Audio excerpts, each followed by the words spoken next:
On the 6th of July, 1989, Ambassador George F. Kenan was awarded the Presidential Medal of Freedom by President George Bush.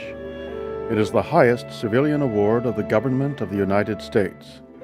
The citation which accompanies Ambassador Kenan's medal begins with these words: "Career diplomat, historian, and educator, George Kenan has helped shape American foreign policy since 1933.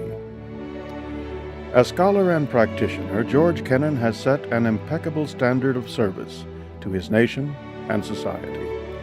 Bringing together the world of academia and the world of public policy, he is an historian who has made history. He is a diplomat who, as Henry Kissinger wrote, has authored the diplomatic doctrine of much of the 20th century." I think that George Kenan will be remembered as someone who was able to shape the world in which he lived through words and ideas and imagination. George Kenan's career is a model of how the life of the mind, the contemplative life, historical intellect, can be reconciled with and put to the service of public policy. The son of a family Kenan describes as a straight line of pioneer farmers, he grew up in Milwaukee, attended St. John's Military Academy, and graduated from Princeton in 1925.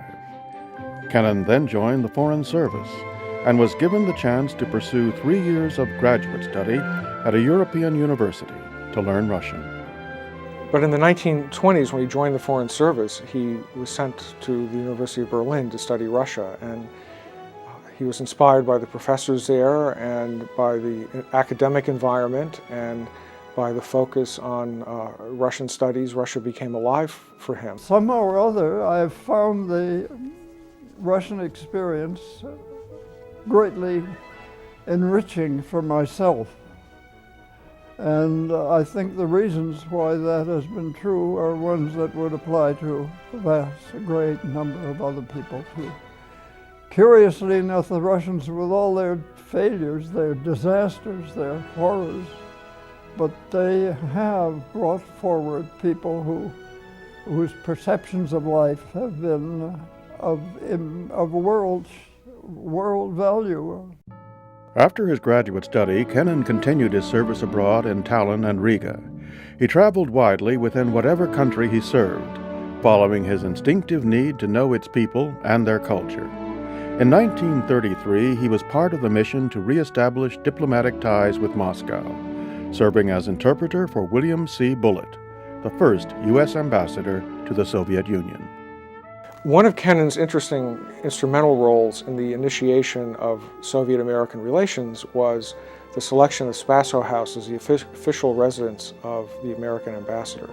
And Kenan was involved in going around with Soviet officials and selecting Spaso House for the Americans. He was involved in some of the early arrangements for renovation. He also tells wonderful stories about living in Spaso House with crazed Soviet agents living in the attic. His subsequent career took him to Berlin, Vienna, Prague, Lisbon, and London, but the center of his attention remained the Russian nation and people. It was from Moscow in 1946 that he sent the long telegram, urging the United States government to stand firm against Soviet expansion in Eastern Europe. It's not a simple document. It's a document that's based on decades of experience studying Russia, both as a scholar and looking at Russia as a diplomat.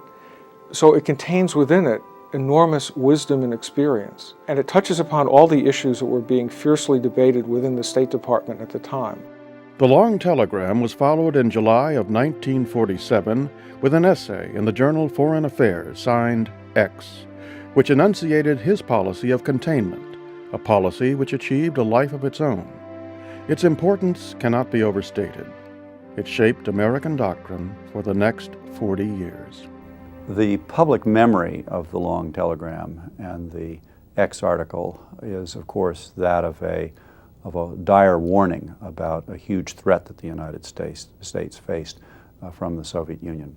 But there was another important element of what George Kenan understood about the Soviet Union way back then, and that is that if Soviet power were contained, it might over time mellow. That is, it would soften. In 1950, Kenan took leave of the Foreign Service. In the next 2 decades, he moved between the diplomatic and academic worlds, serving as ambassador to the Soviet Union in 1952 and to Yugoslavia in 1960 to 63, and teaching at Princeton, Oxford, and Harvard from 1965 to 1969. But his home remained the Institute for Advanced Study in Princeton, where he found the time and resources necessary for his work as an historian. More than 20 books were to follow, 2 of which have won Pulitzer Prizes and National Book Awards, as well as countless articles, projects, criticisms, correspondence, and speeches. After Kenan left Washington and he moved to Princeton, he remained an advisor to presidents, secretaries of state, ambassadors. He would continue to meet with high-level Soviet officials, Russian officials, American officials. People would seek him out to find out what he thought about what was going on. George Frost Kenan would be considered a major figure in diplomatic historiography, even if he had done nothing else in his career. His books on Russian history and international relations are landmarks that make a lasting contribution to how we think about diplomacy, how we think about foreign policy, and how we think about Russia. Well, one of many reasons that George Kenan's legacy will be lasting is that he is, of course, a superb writer. He is a master of the English language, and he has left a body of written work that will be on the shelves of anybody who cares not just about Russia and the Soviet Union in that period of history, but about American foreign policy. From 1974 to 1975, Kenan was a fellow at the Woodrow Wilson Center. Concerned that the status of advanced research in Russian studies was in serious decline in the United States, he co-founded the Kenan Institute for Advanced Russian Studies with then Wilson Center Director James Billington and historian S. Frederick Starr. And what Kenan did, which is very, very rare, was he blended universal principles with an understanding of the importance of local historic and cultural context. And I think that is a major lesson that comes from Kenan's work. And interestingly, when he set up the Kenan Institute, that was one dimension of the study of Russia that he really was always very emphatic about. Pretty much from the first days that it opened its doors back in 1974, the Kenan Institute has been well regarded in Russia, and it's been particularly well regarded in Russia by Russians who were working in one way or another towards the reform of that country. And it's also provided a place where many of them could come to do work here in the United States and to mix with Americans and international scholars. Let us, for goodness sake, do keep some people who are deeply interested in Russia and who can go over there, study, interchange ideas with people in Russia, and gain the respect. The Russians are very impressed when somebody abroad shows a knowledge of their culture. Now in its 30th year, the Kenan Institute remains committed to the improving American understanding of Russia and the other successor states to the Soviet Union by promoting the study and debate of timely issues and topics of enduring importance. Tonight, we celebrate 3 important milestones: the 100th birthday of George Kenan, and the 70th anniversary of the resumption of diplomatic ties with Moscow, and also the 30th anniversary of the Kenan Institute, founded by Ambassador Kenan. I think it had much more influence, much more encouragement to people elsewhere outside the Russian field to think about Russia and to realize how much there was to be studied there. It did succeed in that, and really beyond my expectations or hopes. In the 35 years or so that I've known George Kenan and have had a chance to interact with him, one of the things I've most appreciated about him is the way that he handles disagreements.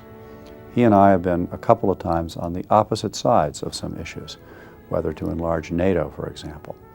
But the way in which he combines civility of discourse, tough-mindedness of argumentation, a willingness to listen, and a willingness to helped me understand his position, was just a model for the way that political and intellectual discourse should take place in this country. Pulitzer Prize winner, policymaker, and professor. Perhaps one of George Kennan's greatest contributions is the way he points out to us the need to revisit our assumptions. While championing the importance of an honest consciousness of history, he calls for us to think critically and challenge received wisdom at every point in the light of new circumstances. He is a man of letters that for decades has shaped the world of public affairs and will serve as an example to scholars and policymakers for decades to come. If the scholar does his job, does it honestly, imaginatively, but recognizing that his dedication is to the truth, and the truth not just in the factual dimension, but also in the intuitive and analytical dimension. If he does this, he's going to be useful to people beyond himself and beyond his colleagues. And if he loses that scholarly integrity, he's going to lose that usefulness. That's my feeling about the Kenan Institute.